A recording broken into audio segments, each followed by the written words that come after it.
కాబట్టి కేంద్రానికి చట్టం రూపంలో తీసుకొచ్చి చర్చ చేస్తాను. గౌరవ సభ్యులు కామారెడ్డి డిక్లరేషన్ కావచ్చు, బీసీలకు సంబంధించిన అభ్యున్నతికి సంబంధించి కావచ్చు, రాష్ట్ర ప్రభుత్వం ఎన్నికలప్పుడు చెప్పిన అంశాలు ఏవైనా కూడా వారు మాట్లాడేటువంటి హక్కు స్వేచ్ఛ ఉంది. దానికి సంబంధించి ఒక ప్రత్యేక చర్చ తీసుకొని దాని మీద మాట్లాడాలి. ఇప్పుడు ఈ బిల్లుకు సంబంధించి మనం అందరం ముక్త కట్టతో ఢిల్లీకి పంపడానికి కొరకు ఈ యొక్క అంశం మీద మాట్లాడదు. ఎందుకంటే వేరే ఎజెండా లేవు, వేరే ఇష్యూలు లేవని నేను అనడం లేదు అధ్యక్ష. బీసీ నాయకుడిగా ఉండి వేరే ఇష్యూలు లేవని అనడం లేదు. కాబట్టి ఆ ఇష్యూస్ అన్నీ కూడా కామారెడ్డి డిక్లేర్ ఇప్పుడు అట్లా ఎజెండాలన్నీ నేను అందుకే నేను మిమ్మల్ని రిక్వెస్ట్ చేసిన పొలిటికల్గా నేను చెప్పడానికి నేను అట్లా 50 చెప్పచ్చు. ఇప్పుడు 50 చెప్పడానికి కొరకు మనం దాని కొరకు సపరేట్ ఫోరం తీసుకుందాం, టైం తీసుకొని డిస్కస్ చేద్దాం. రాజు గారు, నేను ఆ ఇష్యూకు ఐఎమ్ నాట్ అగెన్స్ట్ ఫర్ బరాబర్ చర్చ జరగాలి అధ్యక్ష. ఎల్ రమణ గారు గౌరవ సభ్యులు రేజ్ చేస్తున్నటువంటి అంశాలన్నీ డిబేట్ చేద్దాం.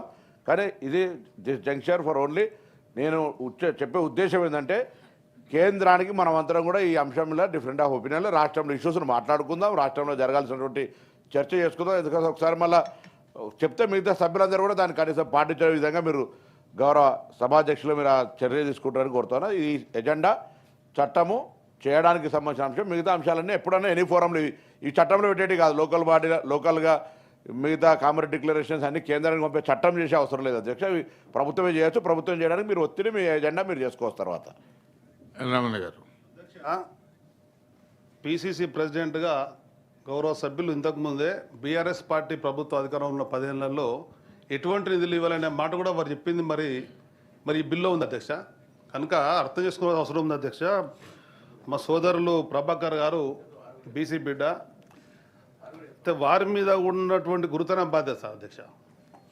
దాదాపు 1,00,000 కోట్లు 5 సంవత్సరాల్లో ఇస్తున్నటువంటి విషయం మనం మరవరాదు అధ్యక్ష. 16 నెలల పరిపాలన సాగింది.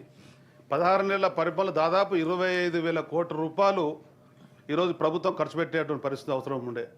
దీనికి ఆయన చెప్పిన దానికి అనుగుణంగా అధ్యక్ష, ఏదైతే బీసీ సప్లాన్ను మహాత్మా జ్యోతిరావు పూలే పేరు మీద ఇస్తామని చెప్పని, దాన్ని సంవత్సరానికి 20,000 కోట్లు ఇస్తామని చెప్పినటువంటి మాట కూడా ఒకసారి జ్ఞాపకం బాధ్యత మా మీద సభ్యుని ఉంది అధ్యక్ష.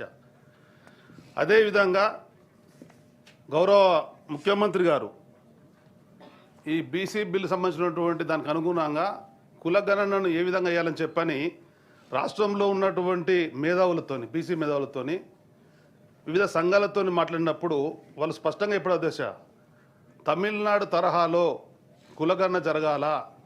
తమిళనాడు ఏ విధంగా అయితే 69% ఈరోజు రిజర్వేషన్లు వర్తింపజేస్తున్నారో భారతదేశంలో కేవలం ఒక రాష్ట్రం కనుక దాన్ని మనం ఆసరా చేసుకొని తెలంగాణ రాష్ట్రంలో మీరు ఇచ్చినటువంటి ఎన్నికల మేనిఫెస్టోలో బీసీ కమిషన్ ద్వారానే కులగణన చేస్తున్నటువంటి మాట మీరు స్పష్టంగా మీరు ఇచ్చిండ్రు కనుక బీసీ కమిషన్ ద్వారానే కులగణన చేయాలని చెప్పని సుప్రీంకోర్టు నిర్ణయానికి అనుగుణంగా డెడికేట్ కమిషన్తో ఏదైతే లోకల్ బడి సంబంధించినటువంటి దానికి సేకరణ చేయాలని చెప్పని వీటన్నింటినీ కలిపి మీరు ప్రభుత్వ యంత్రాంగంతో ఒక నోడల్ ఏజెన్సీగా పెట్టుకున్నట్టయితేనే ఇది ఒక శాశ్వత పద్ధతి వస్తుంది అని చెప్పనంటే ప్రభుత్వం మాత్రం 3 రకాలైనటువంటి జీవులు అధ్యక్ష, 3 రకాల జీవోలు ఇచ్చేసి అందులో బీసీ కమిషన్ మొదటి జీవో నెంబర్ 26/15/24 రోజున మార్చినిచ్చినటువంటి దానికి అనుగుణంగా కులగణన జరిపిస్తూ ఉండే మాట చిన్న అధ్యక్ష.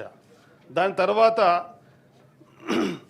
జీవో నెంబర్ 18 దాని ద్వారా ప్లానింగ్ డిపార్ట్మెంట్ ద్వారా తీసుకునేటువంటి కార్యక్రమం ఇస్తున్న అధ్యక్ష. అంటే వీటన్నిటి వల్ల కూడా ఏదైతే కులగణన శాస్త్రీయత ఉండదు, సుప్రీంకోర్టు డైరెక్షన్ ప్రకారంగా మనం వెళ్ళినట్టయితే అశాస్త్రీయ పద్ధతిలో ఉన్నట్టుగా మనం గమనిస్తాం కనుక దానికి అనుగుణ కేంద్ర ప్రభుత్వం మీరు చెప్పినట్టు ఏదైతే ఉందో షెడ్యూల్ 9లో వాళ్ళు పెట్టే ముందు న్యాయ కోవిధుల సలహా తీసుకునే పరిస్థితి ఉంటుంది అధ్యక్ష.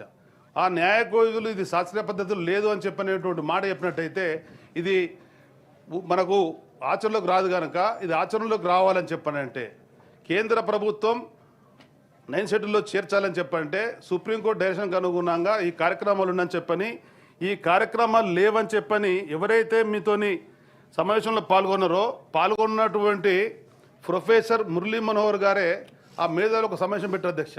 వాళ్ళు ప్రెస్ మీట్ పెట్టేసి ఇది అశాస్త్రీయంగా ఉన్నది, సమగ్ర కులగణన జరగాలని చెప్పని వారు కూడా చెప్పే పరిస్థితి అధ్యక్ష. అంటే దీన్ని బీఆర్ఎస్ పార్టీ ఏదో అంటున్నది, బీఆర్ఎస్ పార్టీ ఇందులో చూస్తున్నారంటే మాట కాదు అధ్యక్ష. బయట జరుగుతున్న విషయాలు ఏవైతే ఈ బీసీ మేధావులు కానీ అదేవిధంగా బీసీ సంఘాలు కానీ వాళ్ళ ఆవేదన ఉందో, వాళ్ళ బాధ ఉందో చెప్పాల్సిన బాధ్యత బీఆర్ఎస్ పార్టీగా సభ్యులుగా మేము ఈ విషయాన్ని కూడా సందర్భంగా తెలియజేస్తున్నాం అధ్యక్ష. వీటన్నిటికీ అనుగుణంగా ఒకసారి మనం గమనించినట్టయితే కేంద్రంలో ఉన్న దాదాపు 77 ఏళ్ల స్వాతంత్ర చరిత్రలో వివిధ ప్రభుత్వాలు వస్తే కేవలం ఆనాడు ఉండేటువంటి జనతా పార్టీ మండల్ కమిషన్ ద్వారా జనతాదళ్ మాత్రమే ఈ రిజర్వేషన్ సంబంధించినటువంటి అంశానికి సానుకూలంగా ఉండడం వల్ల నేటి వరకు కూడా వర్తిస్తున్నటువంటి పరిస్థితి అధ్యక్ష. దీన్ని గమనించాల్సిన అవసరం ఉంది. కర్ణాటకలో 2016లో బీసీ కమిషన్ ద్వారానే సర్వే జరిపించిన విషయం కూడా మరి కాంగ్రెస్ పార్టీ అధికారంలో ఉంది కనుక ఆ విషయం తెలిసిండాల్సిన అవసరం ఉంది. అదేవిధంగా తమిళనాడులో అధ్యక్ష 1982 అంబశంకర్ కమిషన్ ద్వారా ఆ సర్వే జరిపించిన విధానంతోనే సమగ్ర డోర్ టు డోర్ సర్వే జరిపించడం వల్ల కేంద్ర ప్రభుత్వం 69 షెడ్యూల్లో పెట్టి 69% రిజర్వేషన్ ఇచ్చిన విషయం కూడా ఈ ప్రభుత్వం అర్థం చేసుకోవాలా. కనుక ఒకసారి మనం ఒకసారి గమనించినట్టయితే ప్రముఖ న్యాయవాదిగా ఉన్నటువంటి కేంద్ర మంత్రిగా పనిచేసినటువంటి స్వర్గీయ శివశంకర్ గారి యొక్క పుస్తకంలో వారు రాసినటువంటిది